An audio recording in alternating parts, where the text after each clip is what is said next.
Lead Well, Live Whole, the podcast where leadership meets life. Your host, Michael Sirmon, is here to help you rise above the noise, lead with purpose, and live with clarity. Let's get to it. Welcome back to the Lead Well, Live Whole podcast. I'm your host, Michael Sirmon, and today we're diving into a topic that every leader faces, but few people feel prepared for: change and transition. My guest is Pat Lipovski, founder and CEO of Envision Group International, a globally recognized team of executive coaches and strategists. For nearly 3 decades, Pat and his team have walked alongside leaders from world-class businesses, athletes making the jump from the arena to the boardroom, and organizations navigating seasons of uncertainty. Pat is passionate about helping people not just manage change, but actually use it as a catalyst for growth, alignment, and purpose. From guiding executives through strategy and succession planning to helping Olympians and professional athletes reinvent their careers, his insights are both practical and deeply human.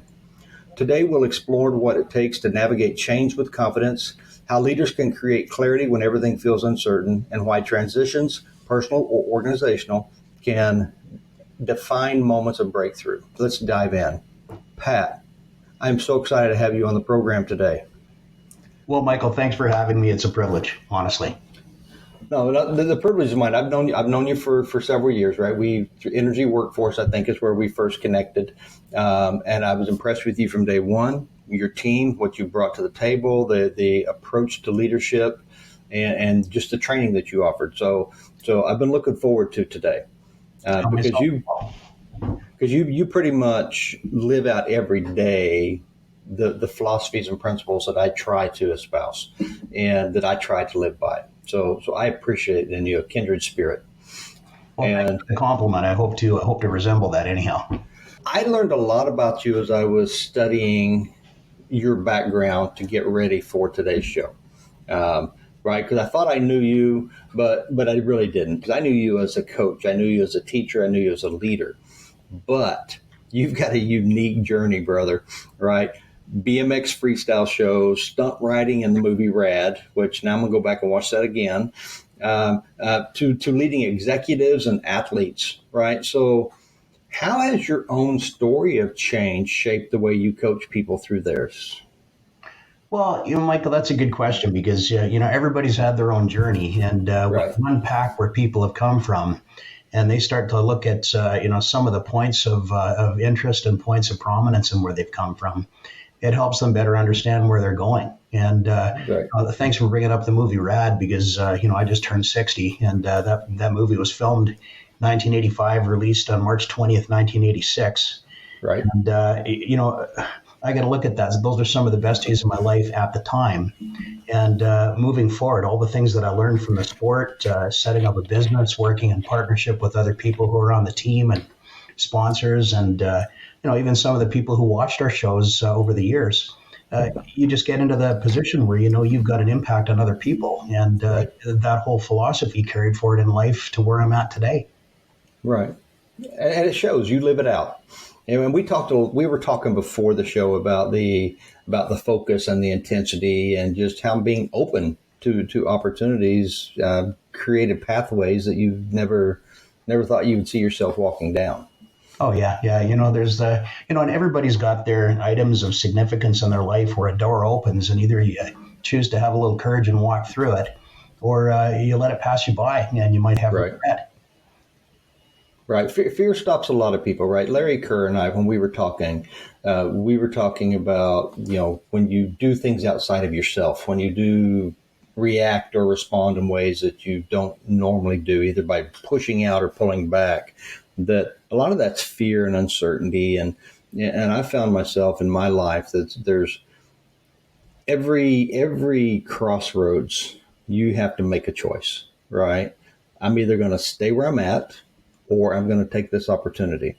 And a lot of us don't, right? I've had the fortune of having a really good wife that when that opportunity is there, she's like, look, I don't want you miserable, similar to what we were talking about in your story, right? And so she will support and push and go. It's like, I don't know how we're going to do it, but we'll figure it out. And we always do, all right?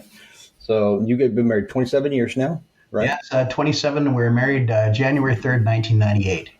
Nice. So Nice. it's Well, congratulations. 27 and a half years if we're counting. But, I'm blessed with the same thing you are, where I don't think I'd be where I am today without my wife. I remember the Right. days when I was in corporate and looking for change and, doors were opening. And of course, Right. I had that same fear and wasn't sure if I should walk through them. And she's one of the people that gave me the confidence to do pretty much everything I've done over the last 27 years. Yeah. Yeah. It takes that partnership, that teamwork, right? And knowing that, what Tammy and I have discovered is that there's times that I'm down and she's up, and times that she's down and I'm up. And, those rough times are when we're both down, right? The awesome times are when we're both up. But we're always there to encourage each other, hold each other up, and try to be that guiding voice sometimes, right? Yeah, well, it's nice having a support group around you. Your significant other is probably the most important person.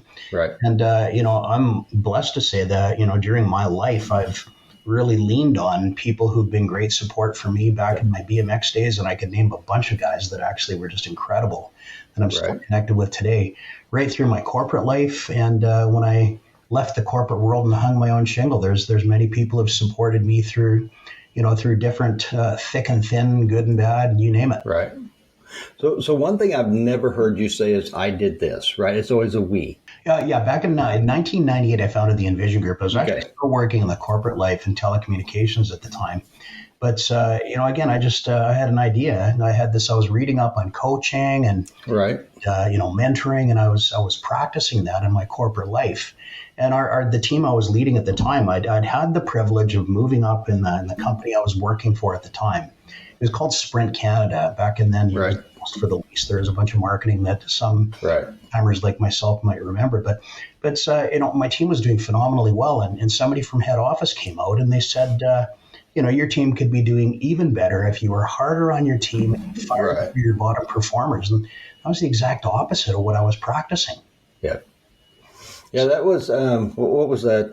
Good to Great, I think, is one that really started pushing that, right? You could rank everybody, get rid of all your C's, push everybody up to A, re-rank them again. Their A's are now suddenly C's and get rid of them, which is good for short-term performance, but it's really not good for developing that trust that the team needs and that sense of stability that people need to have identity with what they're doing.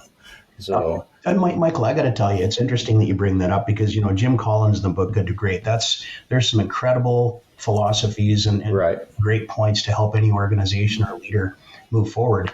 The one thing I can say is that all of us are born with if we're born with 2 arms, 2 legs, and 15 senses. You think about looking in the eyes of a little baby. You're looking into the eyes of somebody with 10 out of 10 confidence. Right. What's interesting is we grow up.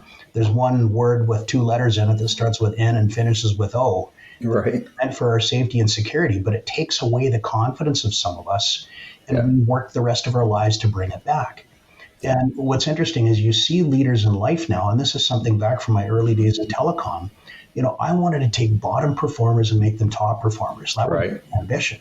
And ironically, I met a baseball coach in the Woodlands one time, and he stood up in the middle of the workshop after I'd mentioned that because I say some of these things in the training that I do. But he stood up and said, Pat, I totally agree with your philosophy. He said, I used to follow around all of the top teams in baseball around Houston. In this Woodlands, we're up at the Woodlands Golf and Country Club at the conferencing facility up there. And he said, I take, the people who are cut right at the bitter end of making and I build teams out of those last players who are cut. Yeah. And he takes these young, dejected kids that are, they just got cut from the team that they just had the heart for, the passion for, and he built his own teams and went to state a few years in a row. Yeah. So back when I used to coach Little League, we would always pick the team or the kids. We would take the kids that nobody else wanted. And we made it to playoffs every year, right? We believed in them. We had this young kid named Cole. He had some issues with his knees and with his legs, so he couldn't really move fast. But he was our divisional base stealer every year. Wow. Right. But he had the philosophy that he could do whatever he set his mind to. And he asked me one day, we were talking, and he said, Coach, how do you think I'm able to steal so many bases? And that's what I think it's because your heart, But the truth is, because you're moving so slow, they don't know if you're on their team or their team. So they don't know to knock you out, put you out. But the truth was, he just believed he could. Yeah. And he would every time. And it was surprising because you don't realize it's happening until it's done. And I think life does us that way. We don't realize it's happening until that change or whatever it is that's going to hit us is there, right? Because we don't get, for the most part, you don't get advance notice that you're going to have a major life shift next week, or a catastrophe is going to happen, or an opportunity is going to be there. So you have to be open for it. Yeah. And you have to be watching for it. But a lot of leaders resist change, right? Even when they know it's needed, they struggle with it. So you've worked with a lot. So why do you think change feels so threatening to leaders and organizations in general? What is it about it that makes us want to recoil? Well, I think the first thing is, as human beings, we all resist change. We don't like change as human beings. Now, Right. It's interesting because the more we can actually create a zone where we become more change friendly, Right. we're on our way. And look at the last 5 years of our lives. The pandemic, that was massive Right. change. Right. It's technology that's changing so rapidly. We're probably having more technological advancements 1 year at a time than we had back at the turn of the century when the steam locomotive came into figure. Right. And so, change is something that's a constant. And that's something I think we've got to get our younger generations used to even more. As much as their thumbs are going to look different in the next 100,000 years, whatever it is, from gaming. Right. But, they're a generation where change is imminent. And if they're not used to it, they may get left behind. So you and your group, right, you really talk about helping leaders achieve far more than they ever believed possible, right? Yeah, that's our mission statement. It is, right. So how do you guide someone from seeing the limits to seeing the possibilities during the transition? Well, can I ask you a question that'll answer your question? You can. On a scale of 1 to 10, where 1 is you're just getting started and 10 is you've reached your full potential, where do you think you are on that 1 to 10 scale yourself? I think I'm a 2 if I'm honest, right? Because I just recently changed my whole career path. Yes. So I started over. My first thing was figuring out how to actually record a blog, or a podcast. I keep calling it blogs. That's how inept I am. But then I had to learn how to do the podcast. I had to learn how to reach out to people and say, "Hey, would you like to be a guest on the podcast?" So I want to revise that from a 2 back to a 1. Right. because there's so much I need to learn during it. And there's days it's very fun. And there's days it's like, what in the world were you thinking? Oh, yeah. Well, and I share that with you because when I first started coaching back in 1998, I thought I knew enough to be dangerous and I had some confidence around that. But you're right. One day at a time, one conversation, one session, one group at a time, you just learn how much you don't know. And what I find is really interesting is the more I do what I do, it's the more I accumulate ideas, tactics, and strategies that others have used to become successful. And some things work for one, some things work for another, but at least you've got the perspective that you can use to pay forward to others. Right. Now, back to the question of potential, it's always interesting because people who are truly, if I sat in front of somebody and said, well, no, I'm a 9.5 or a 10 out of 10, well, first off, I'm not so sure I believe it, but if they are, I'm happy for them because that's where everybody's working to get toward. But you think about it, we all work towards things, and once we get there, we want to raise the bar. And that is to be human. That's the change we all look for. And I think about it. Why do people play guitars and why do people play musical instruments, do sports, do whatever they do that they don't get paid for? It's because we have a human instinct to get better at things. True. Yeah. No, that's a good point. That's a really good point. That was a conversation I had last week with a professional athlete, and that's what he was talking about. Right? I want to get better. He said, I'm not competing with anyone. I'm competing with myself. Yeah, professional athletes are very interesting because you look at some of these people that I've got a cousin that played in the NFL. He was the quarterback for the '88 Redskins Super Bowl team. He was MVP. His name is They're Mark. the commanders now, though, right? Command, correct? Right. Okay. I need to go old school on you. Right. But, Yeah. and I got a ton of respect for Mark and his whole family. Mark Right. and his siblings are all gifted athletically, and if we have Right. when we had family reunions back in the day, if we did anything athletic, we just sit back and be in awe of the Rippon family. Right. But you look at these elite athletes. They come from when you understand more of their history and their background of where they come from. There's some that come from adversity. There's some that come from challenge. There's some that are just innately driven to want to constantly achieve more. But you think about it. Some of these elite athletes, they've had a coach their whole life. Right. They've had somebody who's given them guidance, counsel, but they've built a team of people around them that have helped them move toward what they do in that pursuit of excellence. Right. No, that's a great point. I remember the first leadership coach I worked with was awesome. I mean, I learned so much. First thing I learned was I'm not real coachable, right? So that I had to change some internal stuff so that I could be coachable. Yeah. Because like most of us, I spent my life, I'm going to make it and I'm going to push through and I'm going to do it on my own. Well, you can't do it on your own. It takes a network. I can look back in my life now and I can see the pivotal moments where I encountered that right person who had that right thing to say that I would hear and that I would listen to, and how that shifted and changed and allowed me to see something different. Now, I told you when we were talking the other day, my dad left when I was 2, so a single mom with an eighth grade education raised 4 of us. And she had that drive and push, and she owned multiple restaurants by the time that she retired and then eventually passed away. Wow. But there was no stop in her. There was no you can't do it, right? If you put your mind to it and you put the effort into it, you can make it, and nobody's going to stop you if you don't allow them. But she also recognized she needed the people around her. And so as her kids, we learned that push and that drive, but we moved so many times that we didn't really develop that network, understand the value of that. So when I finally got my first coach and started seeing the value of that input from outside and that openness to it, it was real transformational for me. Oh yeah. And then my official mentors were the same way. But I also found there's a huge dearth of good coaches and good mentors. Right? Well, it's hard to find them. Yeah, Michael, it's funny because back in the 90s, there's a guy named Bob Nardelli that came out of GE with Jack Welch. But he became the CEO of Home Depot. And when he was the CEO of Home Depot before he moved on to automotive and got into a complete different industry, he put in a quote, he said, people don't realize their maximum potential unless they're coached and supported. I don't think the word supported. I think he just used the word coached. And back then, a bunch of us coaches, we gripped onto that because it was a pretty cool comment. Yeah. Very successful person. But it's true. You look at all the top people. You look in business today, the top leaders that are out there have an inner circle. They have, like I call it, their advisory board.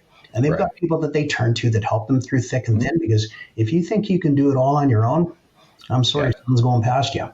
Yeah. No, you will eventually, but you'll hit a wall and you'll burn out. Yeah, you will.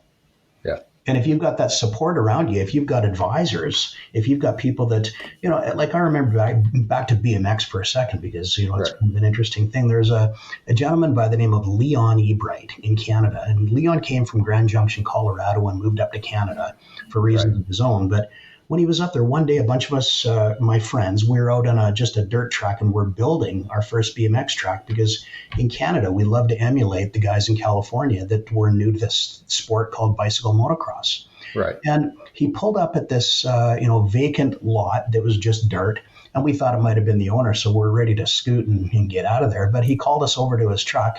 And of course, you don't want to disrespect somebody who's older. So we pulled up, and he said, "Hey, boys, my name's Leon, and I'm looking to set up a BMX track and to start the sport here in the city I lived in was called Edmonton." Right. And back, and after we met this guy, we're all just in awe because he had a vision. Right. He took that vision, he built a BMX track, but he was one of the biggest supports. I remember him one race, and I got upset because something had happened, and I went snap, and I threw my bike in front of a bunch of parents and young kids. And he took me aside and he said, "You know what?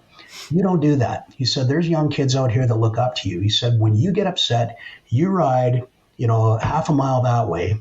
Yeah. You throw your bike and you do whatever you want to do to it and you carry it back, but you never do that in front of other people who look up to you. But you used a real good word that I love, vision, right? He had a vision for it. And I think that in my experience, there's a lot of us that are either afraid of our vision or afraid to put a vision out, or we don't understand what it really means. And in your navigational leadership framework, right, you really emphasize guiding versus telling in that process. So when you think about that navigational leadership, how does that approach shift the way leaders help their teams then navigate change, hopefully toward a vision? Well, it's interesting. It all starts with a vision. People work harder when they find their own answer. That's another philosophy. Right. It's, our Envision group, the company that I started back in 1998, and back then it was 3 of us. It was me, myself, and I. Today there's 22 of us. Right. 18 of the 22 are former clients that I used to work with. Oh, nice. As my client. Now, it's interesting because Envision is about engaging people with a vision, because once you understand what they want to have both professionally and personally, and then you get people to start describing in detail what it would look like, sound like, feel like, and act like, how others would be acting like when they get to that place, right. They start to get this image in their head, and they start to form that, because very few people, some people who are maybe a little afraid to look forward that far and put together a vision of their own.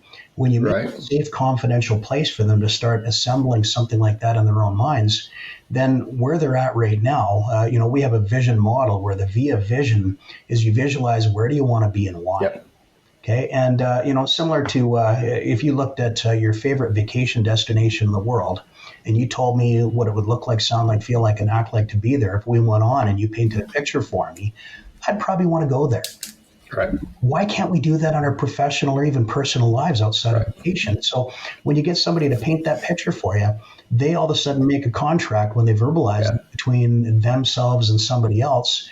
And where they are right now, the difference between where they want to get to and where they are now is called the gap. And the more they describe that vision of where they want to get to, then they're creating engagement, motivation, and inspiration in themselves. Right. Through the art of the question, we lead people towards building that picture in their minds. Once they have it, they become unstoppable. Right. I agree. Yeah.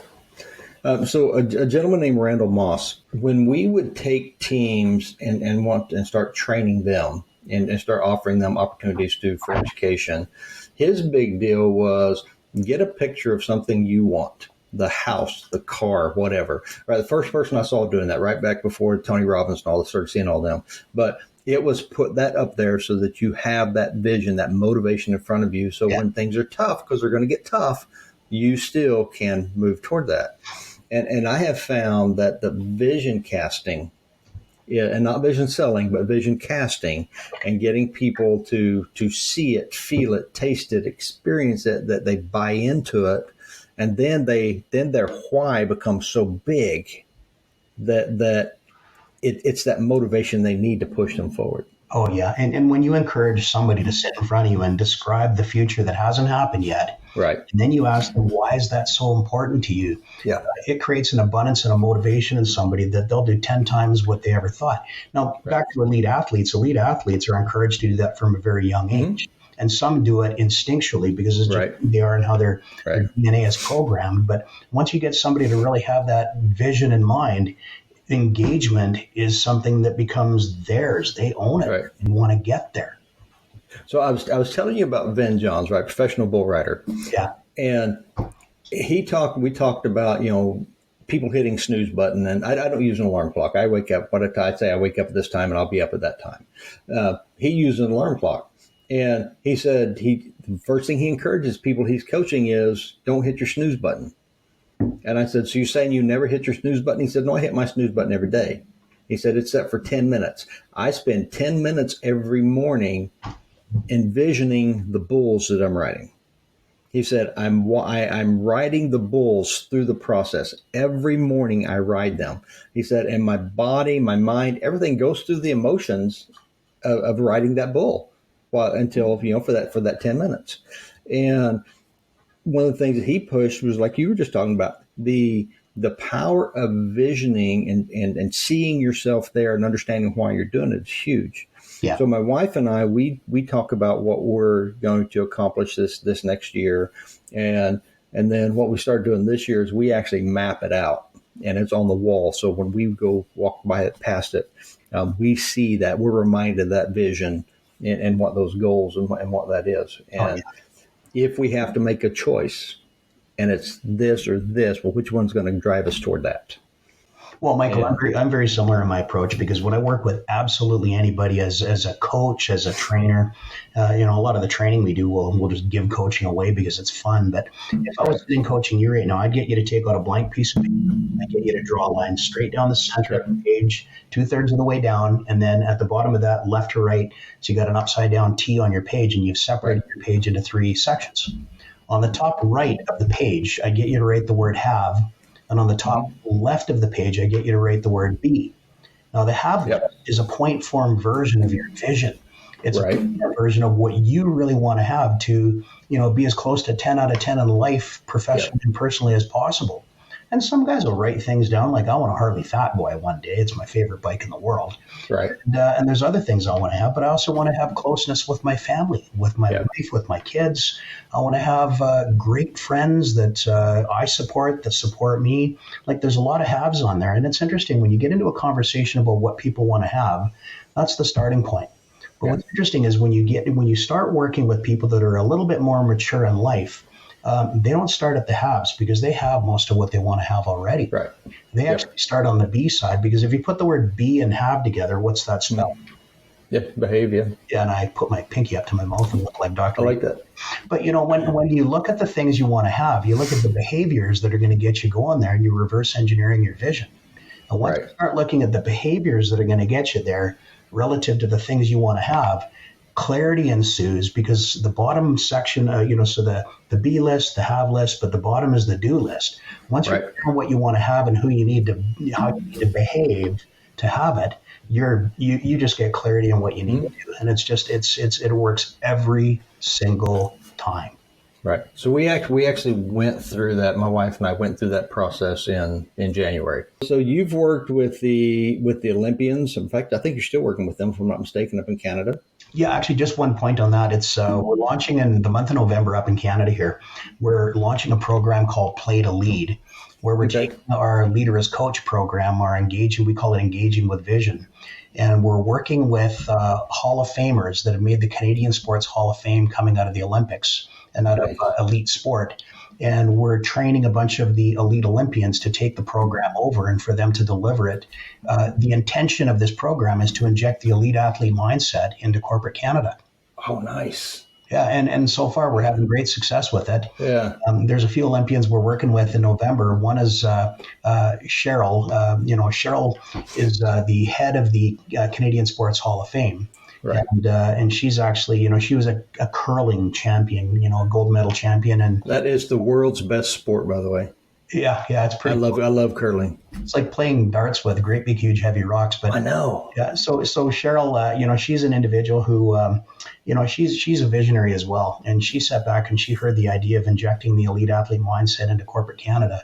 And we're creating the corporate athlete, because we want to get that elite athlete mindset and drive and engagement and motivation into many corporations across Canada. And this is something that we're hoping it leaks across the border and goes overseas to Europe. And, imagine doing the same with, elite athletes in the U.S. and even soccer champions in the U.K., football champions in the U.K.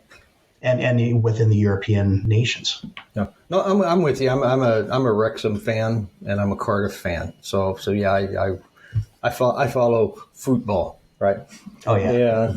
So yeah, it's a blast. But I go back and I look at a lot of really good leaders that I have known over the years. Most of them were really good athletes. All right. And I would tell people for years that during the interview, I could tell you if you ever played on a team sport or not. And it was true, right? Because there's a mindset that comes there about the collective is greater than the individual, that and the willing sometimes to sacrifice, right? Because it's not natural for a professional athlete who wants to shine to do a sacrifice bunt, but they know sometimes that's what they have to do. So with you, when you're working with these transitions, right? These athletes that are what Olympians, professional athletes, we'll call them corporate athletes, right? When you're working with them in transition, what lessons from sports psychology carry over most powerfully into the business leadership? Oh, that's a good question. Yeah, looking at some of the athletes that I've worked with, there's one gentleman from, I live in Canada, so it's hockey, or if you're in Chicago, it's hockey. But, you look at, there's one gentleman, his name is Marty Jelena. And Marty has been through our Leader as Coach program 5 times. And he was on, in Canada, US, there's a thing called Hockey Night in Canada. But it's televised by one of the major networks. But Marty was brought on to talk about his off-ice preparation as a coach. And they showed some footage of him actually participating in one of our Envision workshops. And it was interesting because one of the team, they called me up and said, well, hey, Marty's on TV. You got to turn on your, to channel such and such. Back when I had cable, now I'm all Roku sticked up. But it's interesting. So Marty came through and he just said that he wanted to really sharpen his skills because we have something called generations in hockey, and we have generations in the corporate world too. And he wanted to keep, on top of how to best motivate, communicate, and develop the younger players in the game. And still, he's an assistant coach with what's called the Wranglers, which is one of the farm teams for the Calgary Flames, NHL team here in my city.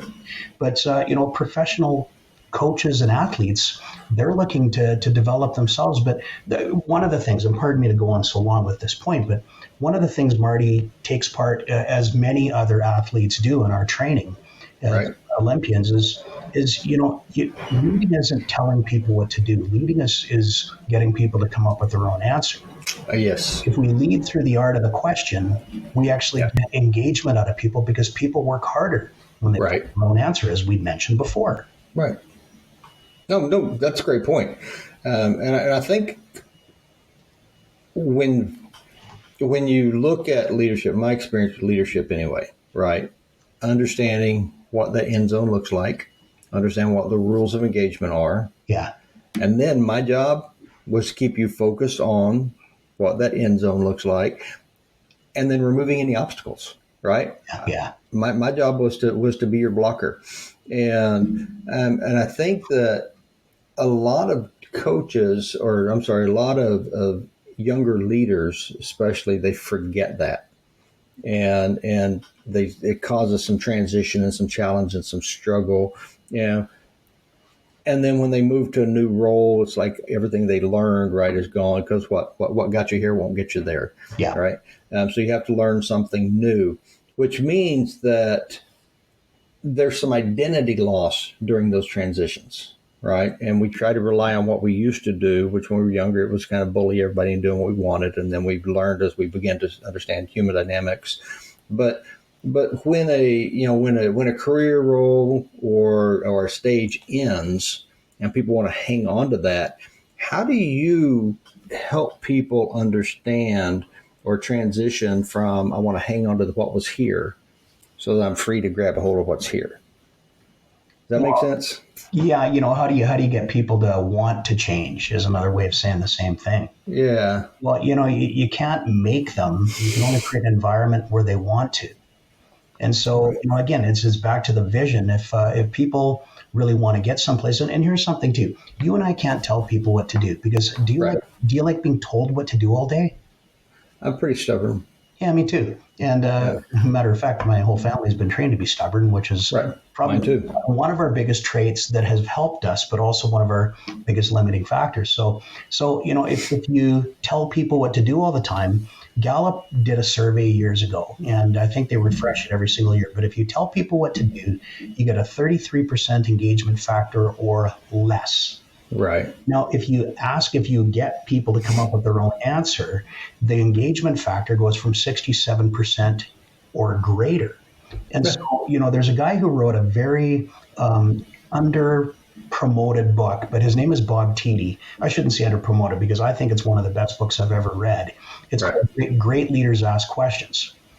Bob's a spiritual guy. The last few chapters get spiritual, which I love. I am. Me too. Yeah, if you're not, just you don't have to. But the crux of his book is the whole art of the question, which leaders need to get good at. So if you want to get engagement, one of the little tricks that we teach, and you've been privy to this yourself, Michael, is remember the quagestion. Right. Oh, yeah. What a quagestion is it's a suggestion or direction formed as a question. Right. And, anybody listening to this, if you want to practice this, maybe not with your spouse with the garbage or anything, but, when you say to somebody, would it be important if we considered this? Or do you think you've ever considered that in the process of what you're doing? Now, you're suggesting, and when you leave the answer to that quagestion, your suggestion formed as a question, in the eyes of the beholder, their engagement factor will be 67% or greater to act. Right. Or if we tell them what to do, it takes away from their confidence. Our job as leaders is to build confidence. Right. Okay? And not to take away from confidence, because confidence builds competence. And if you have great teams, then get your leadership team focused on building confidence that grows competence. No, I like that. I can tell you to do it, and you're going to do it, but you're not going to do what I really need, right? Because I need you to take that then and apply it across the board. And then, but if you adopt it as your idea, then you're going to start applying it. And I've told people, in leadership, as I'm teaching younger leaders, is you're wanting to help them understand how to do it, but you really want to help them understand how to see and how to think about it. Yeah. As much as doing the task, or more than doing the task, because that's a skill set then that's a foundation for that next skill set they need. And once you can do that and bring them actually into the envisioning process itself and help them develop that, then everybody owns it. And once you have that ownership, it becomes very personal. Yeah. And once it becomes personal, you're going to give that 120%, 130%, whatever's required to get it done.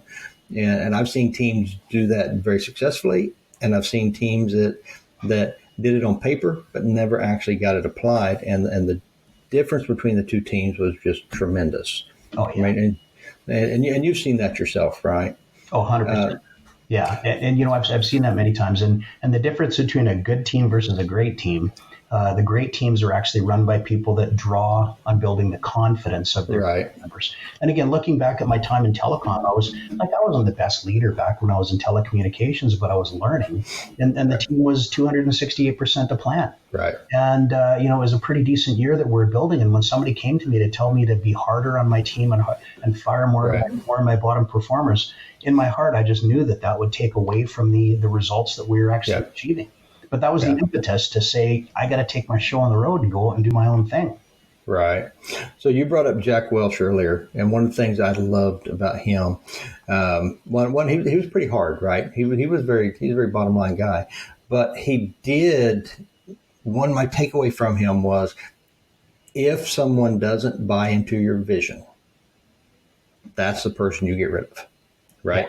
Yeah. It may not be your best performer, but if they buy the vision, they're the ones you want, because that's going to then be a catalyst for the rest of the team. But you're a Zig Ziglar guy, if I remember right. I am. You are, right? And me too. I love you. I actually met Jim, his nephew, worked with him for a little while. Yeah. And but you said it earlier when we first started talking about helping people understand what people want, and then helping them get what they want.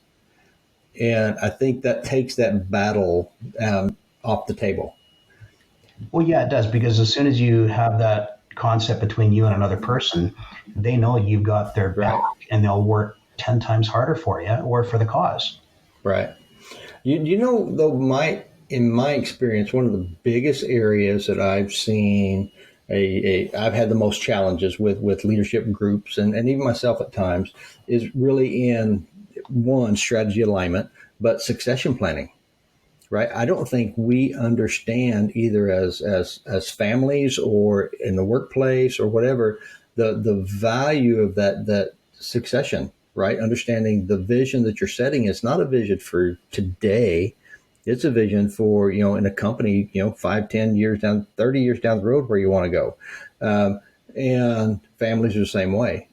And a lot of times we don't take that into account. We go with whatever that whatever's hitting us at the moment, and we react to that versus having a conscious decision. Well, Jim Collins in his book Good to Great, the 8 feet, I think it was 18 Stanford researchers that created all of the material that the book is made of, just by researching companies that were actually, they had the longevity, they had the staying power. But you look at it, within our Envision team, we've broken it down into two concepts, because great leaders, great companies, the leadership within the company have two factors. They have great bedside manner, which are the soft skills of leadership. But back to your point on succession, they also have great systems to lead with. And if you have great bedside manner, those are the top 5 topics on bedside manner are engagement, ability to handle conflict, your ability to deliver feedback, your influence that you have through the organization. And the 5th and emerging one with the younger generations is emotional intelligence. Right. The systems to lead with, you think about it, have you ever walked into a company that had a good, solid strategy? Now, again, the fancy guys at Harvard, pardon me to say it that way, but Harvard published a study where they said that most big companies that we know that are out there, even medium-sized or small companies, the strategy of a company is rarely clear, understood, and effective more than 2.5 layers down into the organization. Now, layers, what I mean by that is the president, the owner, the CEO is layer 1. Anybody who reports to that person is layer 2. Anybody who reports to layer 2 is layer 3, et cetera, et cetera. Right. And, I know that there's some companies out there that, big oil and gas servicing companies, airlines that have upwards of 10, 11, 12 layers. Right. Operations always has the most. And if your strategy is only clear, understood, and effective 2.5 layers down on average, you're missing out. So if you had a systematic way of carrying that consistency and the understanding of how the company plans, right to the boots on the ground or boots on the back or boots in the store, you're 10 steps ahead of your competitors and some, and you're probably worth tens of millions more as a company. Yeah. What are the common blind spots that you see that leaders are dealing with when they're talking about transition, or you're talking about anything organizationally? What's the big deal? Well, let me give you an example, because back during the pandemic, we had, myself and some of our team members, we had done some work with a little company in Canada called Air Canada, but their cargo division. Right. And what we'd done is we'd help them put together their strategy, but then we help them align their strategy down to boots on the ground within their organization. Now, your strategy is like the GPS system that guides you from where you are now to your vision or your big, hairy, audacious goal, according to Jim Collins.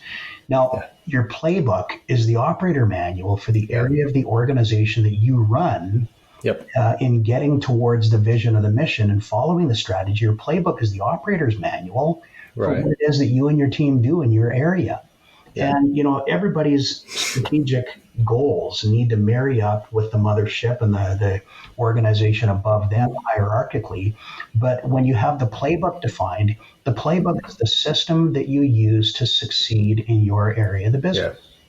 And components of a playbook are typically similar to strategy. You have, the mission of the company, which is why do you exist? The vision is, what do you want to achieve in the long run? And the values are typically the behaviors needed by everybody. When you have clarity over the mission, vision, and values, the next tool in the playbook is your organization charts, who's who in the zoo, and you don't have silos. Then you have a workflow, your process maps. The next tab in a playbook is your expectations or position descriptions. The 7th tab is your key performance indicators. And then the 8th tab, because they don't sell 7 tab sets at Staples and Office Depot, we just named it, but we call it coaching tools, where we put some coaching tools that successful leaders use into that binder. Now, similar to sport, like just imagine the Commanders or my cousin showing up for the '88 Super Bowl. And what if the coach didn't have a playbook? Right. How do you think they would have done? And it's the same thing in business. In your playbook is your succession manual, because if you had a really well done playbook and you get promoted up to another position, because quite honestly, if anybody is looking to get promoted get on this call, you're not going anywhere unless you've got 2 or 3 successors defined and trained, because it's too risky to promote you up. Now, if your 2 or 3 successors are part and parcel of helping you build your playbook, they could probably take over, and it's not career suicide to put together a playbook and train someone to do your job. It makes you promotable. So succession comes easier when you have the GPS of a strategy that you're part of, but you have the playbook for the area of the organization that you run, so that when you leave, somebody else doesn't go through that big dip and has to decipher your hard drive to know what you were doing and how you're doing it. They're part of the system that runs the business already. Yeah, no, it makes perfect sense. You got me started there, so pardon me. No. That's perfect. I love passion, first of all, but especially when people are passionate about what I am. So we're right there. Molly Detterman and I, we were actually talking about values, and we were talking about the values, putting the values on the wall, and the importance of them being understandable and relatable, as opposed to just being pretty on a wall. And I think a lot of visions and a lot of plans, we focus so much on the wordsmithing of it that we lose sight of the fact that this is a practical tool, right? This is a work process, and that work is seldom pretty, right? And when we can get it out of the cerebral process and into the workforce itself, then it can go more than two and a half layers deep, because it's clearly understood all the way through the organization, is lived out, is communicated out. People see it; they see it demonstrated daily, and not just once a year when we're going to have our annual meeting or something like that. Yeah, and Michael, you hit the nail on the head. Molly's one of the most values-centered people that I've ever met. Right. Leslie Beyer, that she and Tim Tarpley succeeded. And Tim now, being at the helm of the Energy Workforce and Technology Council, you have to be value-centric to remain in a position like that, and that's what he is. Now, it's interesting because, again, like you'd mentioned, you and I met through the Energy Council, and, I had the joy for 11 years of actually helping pass on these concepts of strategy, playbook, and some of the soft skills of leadership. And man, even though we were passing on ideas, tactics, and strategy, man, did we learn a ton during those 11 years from guys like you and other people who participated. Because the world emerges and it just continues to get better. Everybody wants to raise the bar. Oh, it does. As Americans, Canadians, North Americans, the way I like to look at it, it's we're all one big family. And I got to tell you, when I go to the Middle East, when I go to Asia, when I go to different parts of Europe, we're admired because we're the new world. To say it that way, back from the 1700s and beyond. Right. But we're the new world that is like we're like the United Nations of the world that has found some way to actually operate in a very efficient manner. Not to say that other regions of the world aren't that way, but we really hold some notoriety in how effective we are and how diverse we are and how successful we are because of that. So if a company, and there are companies that they're struggling with clarity, right, in their strategy and in their leadership culture, where do you recommend they begin, right? Because it's not just a playbook, because that's a lot of work. A lot of people aren't ready to jump into that right now. But where do they begin? Well, again, I'm going to sound like your typical consultant. It depends. But, most organizations that come to me and they say, where should we start? And I'd say, well, start in the area that you have control over. Right. Okay. Because if you're doing something well and it's recognized, then maybe the higher ups are going to recognize how well you're doing it. Right. And you're probably going to get promoted to do it at a higher level. And there's a gentleman at a little company called Envision, which has a North American pipeline network. He was working up in Fort St. John for a period of time, and he pulled together his plan with his team, and he best controlled and best integrated the concept of strategic planning within his team.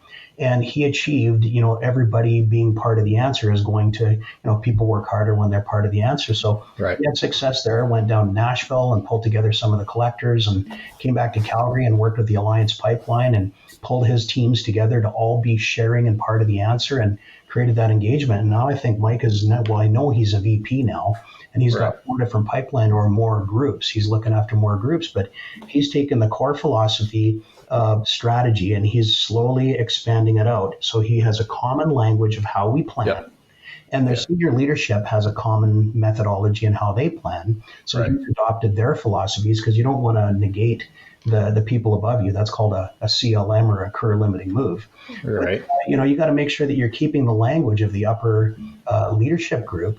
And just think about that topic or the stat that I put up before. Strategy and strategic planning is only clear, understood, and effective. 2.5 layers down from including the CEO. So if you can do something to align and marry, alignment is the key. Right. And, here's something too. You look at corporate integration. There's a lot of companies that are bonding families together because one company acquires another. Right. And when you do that, you go through the stages that Patrick Lencioni talks about, forming or reforming. Reforming, yeah. Is always the next step because nobody likes change. Right. And unless you do a norming exercise, you're missing out on so much opportunity. It's not right. But I've seen a lot of companies, especially if they're aggressively growing through acquisition, they get stuck in that storming stage, right? Because it's always buying and storming. You never really get to norming. And just as you think you do something different, that suddenly you're back to storming again. So you don't get that stability that's needed. Yeah. Yeah, and you can be stuck in storming for years. There's I was on a United Airlines flight, and I had a flight attendant that was actually still wearing their Continental Airlines on their lapel. And, we won't name the flight and the destination I was going to. I don't want to highlight anybody for any negative reason. But, there's pride behind that. But they didn't go through the norming stage to become one new organization with everybody on the same page. Yeah, I've seen that. So when I took over ops, my thing was our work uniforms are going to be consistent across the board, right? Right. We're going to, our visions, we're going to have our main corporate vision. All of our visions are going to tie back to that. So we can get some kind of stability and some kind of alignment through it all. Oh, yeah. Because we don't want to be putting all this work into West Texas thinking we're doing something, only to find out that we're misaligned with everybody else. Well, Michael, one of my partners now, he was my client for just over 16 years. I think you met him before. His name's Dr. Hugh Dunleavy. And, I have. And Dr. Hugh, he and I have the same haircut. And right. But he's an incredible man. He was literally the most effective and successful leader I'd ever worked for. And about 5 years ago, he called me up and said, "Hey, Pat, I've retired from." He was at Qatar Airways before he retired. Right. You have any room for me? And I said, "Well, Hugh, I've been waiting 16 years for this phone call." Yeah. Now, what's interesting about him, he worked earlier in his career. He brought me in to do some work at a little company called WestJet Airlines. Right. It's founded and based on the model of Southwest Airlines. Okay. And what they had at their airline is every single, their culture won award after award after award. And the reason why, their culture was and is extremely strong. And you said one of the keys to the culture is, they all wore, they had to have pass tags, for security reasons to swipe in their head office. But no matter which office you're at, whether you're at the airport or in the head office or any one of the different stations or locations around their flight network, you had your pass card on to swipe in and out, but you also had another card that had the mission, vision, and values of the company. Oh, nice. Yeah. And so, people kept it alive. People would talk about it. They have culture moments. The culture moments would be one where they talk about one of the core values or the mission or the vision in that start of that meeting. And the culture moment was just like a safety moment where they talk about the culture and talk about what's happening within the team that's really supporting that value or the mission or the vision, one at a time. And you think, how many meetings do we have? But they were one of the companies that I've shared this story with so many organizations. And there's even another organization in Eastern Canada, pardon me to go north of the 49. No, you're fine. But Wilcox Bodies is a company out of Toronto, Milton, Ontario, actually, just north of Toronto. And they have their culture moments. They have achieved one team on the same page. They have their executive strategy. Each division of the company has their own strategy that marries them. They have people within those divisions that have their strategy that marries up, and they all have their playbooks. And to me, they're the epitome of the most effective organization I've ever seen in my whole career. Right. And that's always been my vision. One band, one sound. Yep. Right. And I hear people all the time, they will say, well, we're the same across all of our organization with local flavor. So if you have local flavor, you're not the same. Oh, yeah. Right. Well, Michael, back in the day, again, I'm going to go back to BMX, but back in the late 80s when we were doing our freestyle shows, even in 86 at Expo, we'd start our show off. We had a system. We had a process. And we'd start the show off to In Excess Kick. And, you probably would know the song if I hummed a few bars, but I'm not the best musician and singer in the world, so I won't. Right. Just imagine In Excess as a band, the success they had if they didn't all play off the same page. Right. It doesn't work. Nor do companies become successful if they don't have everybody on the same page. And it's interesting. Our show had we had a process, and we stuck to it consistently, like bands do in the music they play. But if you want to play some great music, bring your team together. Make sure you've got the strategy of you're going to go with the music, and make sure you got the playbook that has all the song sheets of how people play properly. Yeah. No, that's perfect. That's a great analogy. What's one personal habit or rhythm that you've personally developed that keeps you grounded? This is an easy one, but I talk to one net new person every day is my goal. And if I do that and I achieve that, my business is good to go. And everybody within our organization, I encourage everybody within our Envision team to do the same thing. Okay, that's good for the company. But what about you personally, right? You've gone through a lot of change within your own life. How do you stay grounded? How do I stay grounded? Well, I surround myself with grounded people. I've got my advisory board. My wife is the chairperson of the board, but I surround myself with people who are, if you want to be happier, hang out with happy people. If you want to be successful, if you want to, you've got to have a good organized system. So hang out with good organized people. Right. I hang out with people that support me. It was probably the biggest tip personally and professionally. It's helped me become happy. It's helped me achieve the things that I want. But and I even remember doing one time I was in Nashville with the Predators, NHL team. Right. I was doing a summer camp for all of their prospective players. And one of the items that, the coach at the time, his name is Barry Trotz. He's the general manager of the team now. But Barry came up to me and he said, Pat, that was a really cool thing you said. And I said, well, what did I say? He said, well, I hope to impress this on the players for the rest of the time that they're trying out for my team, is make sure that the people they hang with support them and support their vision. Yeah. And just make sure that you surround yourself with people who support you and don't take away from you. Right. Yeah, because you see that in professional athletes a lot, right? They're great. They're focused. They're really about the sport.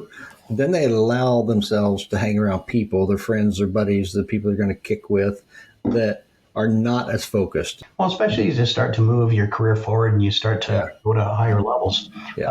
In hockey, I remember reading, this is just this morning, I was reading some media where our local Calgary Flames just signed one of our top goalies to a 7-year contract. The guy's making big money. I won't say the number, but it's, just imagine those big numbers attract a lot of people who want a piece of that. So you got to be pretty selective as you move your career forward to keep with the people who keep you grounded. Yeah, that's true. Yeah, now don't think less of me for what I'm about to tell you, but I have never watched a full hockey game or a full rugby game, a match. I guess I've never focused enough to understand the rules. When I look at them, even though I don't understand the sport, I can understand what they're bringing to it, right? I can understand the challenges that they have, because it's not just about that moment of the fight, right, in the ring or on the rink, but it's about all the prep work and everything, and business is just like that. Oh, it is. Yeah. Well, business is like baseball. It's like, well, the one sport that's most akin to business is volleyball. And so you've got 6 people on the court on both sides. And if you're playing volleyball, catching your team members doing something wrong, you'll lose. Yeah. Right. You've got to be supportive. You've got to be positive. And that comes back to the advisory group that you select to be around you. Volleyball is probably the best sport. And I married a collegiate volleyball player. My wife is a physical therapist and a former volleyball player. Right. A little taller than me, mind you. I'm only 5'6", so it's. That's the one sport where it's visible. If you see somebody who's negative on the court, that team will lose. Yeah. Yeah. Which is back to Jack Welch's thought, right? Yeah. You have to eliminate that from the team, because if you don't, right, either change the behavior, change the mindset, or eliminate it, because it will bring the whole team down. Well, last point I'll make to your question, like what does help me in the success I've had. The other point is a Jack Welch point, is I've always had a stretch goal. Right. And I keep it private amongst my advisory group, select members of them, but I always have a stretch goal, and I always have something, a higher level item that I'm always working towards, because I'm driven too. That's a real good point. We don't grow in comfort, right? So we have to stretch ourselves out of that comfort area. Okay, so if you could give one piece of advice to any leader that's listening right now, they're standing right at the edge of that big transition, what would that be? Well, first one is dream big, don't dream small. Second one is build the confidence of the people that you need to achieve that dream big goal. So where can listeners learn more about you, coaching work, and the Envision Group in general? Well, our website doesn't really tell you too much about us. It gives you a high level, but it's envisiongroup.ca. And on YouTube, we have a channel. It's youtube.com/Pat Lipovski. So Okay. Lipovski. And we've got a number of different videos that we've shot over the years down in Texas, all over North America in some of our workshops. But the videos themselves that are shot are actually the voice of the people we've worked with more than us. And so nice. It's better to hear from the people we've worked with than us. And I think their messages speak for themselves.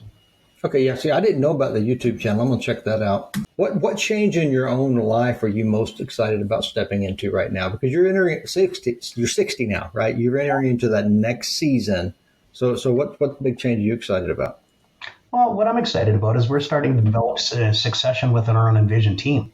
Right. And, the we is growing to far more than just me. And Right. We're looking forward to having others that are going to continue.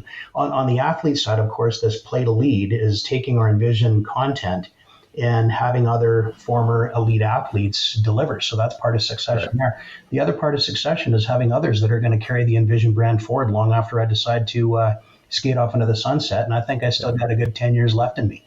Oh, yeah. Yeah. No, you're young, you're healthy.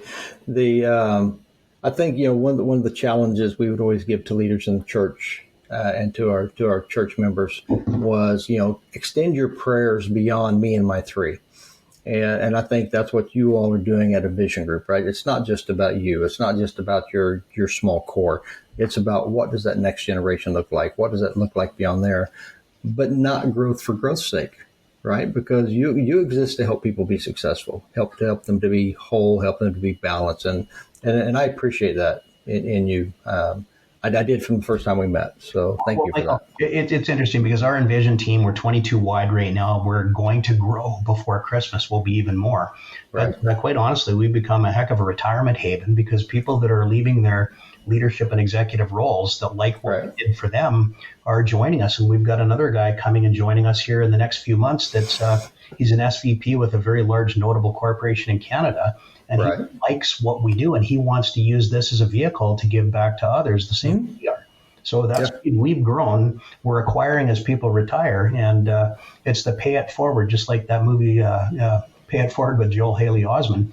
It's the whole philosophy of taking all the wisdom we've acquired in our careers and passing it on to the next generation. I met with a guy named Dave Jewett last week, and he's the founder of Your One Degree.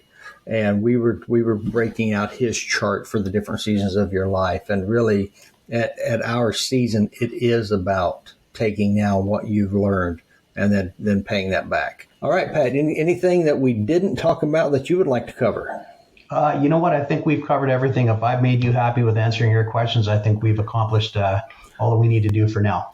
You could have came on, just talked about BMX, and I'd have been happy. But I'm above and beyond now. So thank you for that. So a lot of good memories revolved around both that. But I got to tell you, I had so much fun in my BMX racing and freestyle days. But I got to tell you, what I do now is even more personally rewarding. Oh, yeah, I bet. Yeah. All right. Well, Pat, thank you for joining us today and sharing such valuable insight on navigating change and transition. Your journey from helping world-class athletes to guiding executives and organizations reminds us that change isn't something to fear. It's something to embrace as a doorway to new growth. And for those of you listening, if you want to learn more about Pat's work in the Envision Group, you can visit envisiongroup.ca, or you can go to YouTube, I found out now, and I'll put that in the show notes, or you can connect with him directly on LinkedIn.